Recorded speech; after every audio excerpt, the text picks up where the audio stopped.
আমার এই মাইকের মাধ্যমে যারা বক্তব্য শুনতে পাচ্ছেন তিনি একজন শ্রমিক ছিলেন দীপুদা। আমার আন্তরিক ভালোবাসা ও আমরা দেখছি ভারতবর্ষে এই কালিয়াচকের জামালপুরে আফরাজুলকে খুন করে স্কুটার থেকে সরকারের পতনের পরে ফলে দুই মৌলবাদী শক্তি চায় যে ভারত এবং বাংলাদেশ ডক্টর ইউনূসের নেতৃত্বে উত্তপ্ত হোক। আমাদের বাংলাদেশে কেন মোদী মমতা চলছে, আমাদের দেশেও শক্তি মানুষকে বিভাজন করতে চাইছে। যেহেতু আমাদের দেশে আম্বানি আদানির স্বার্থ জড়িয়ে আছে, তাদের ব্যবসার যে লুট চলছে তাকে প্রতিষ্ঠিত করবার জন্য মোদী মমতা আমাদের দেশে করছেন।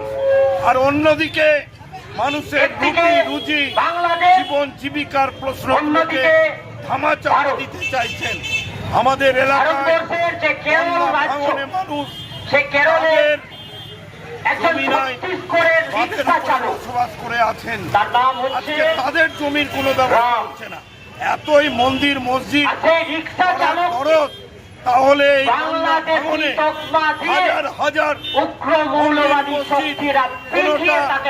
ইলাইমারির কৃষ্ণ মন্দির, আনন্দতলার কৃষ্ণ মন্দির, কোনটা হিরানন্দপুরের কোনটা হচ্ছে কালিয়াচক তিনের মুকুন্দটোলার গঙ্গা মন্দির, কেন বাঁচানোর ব্যবস্থা হচ্ছে না? আসলে মন্দির মসজিদ বিষয় না, ভোট বড় বিষয় মোদী মমতার কাছে। বামপন্থীরা এই মৌলবাদ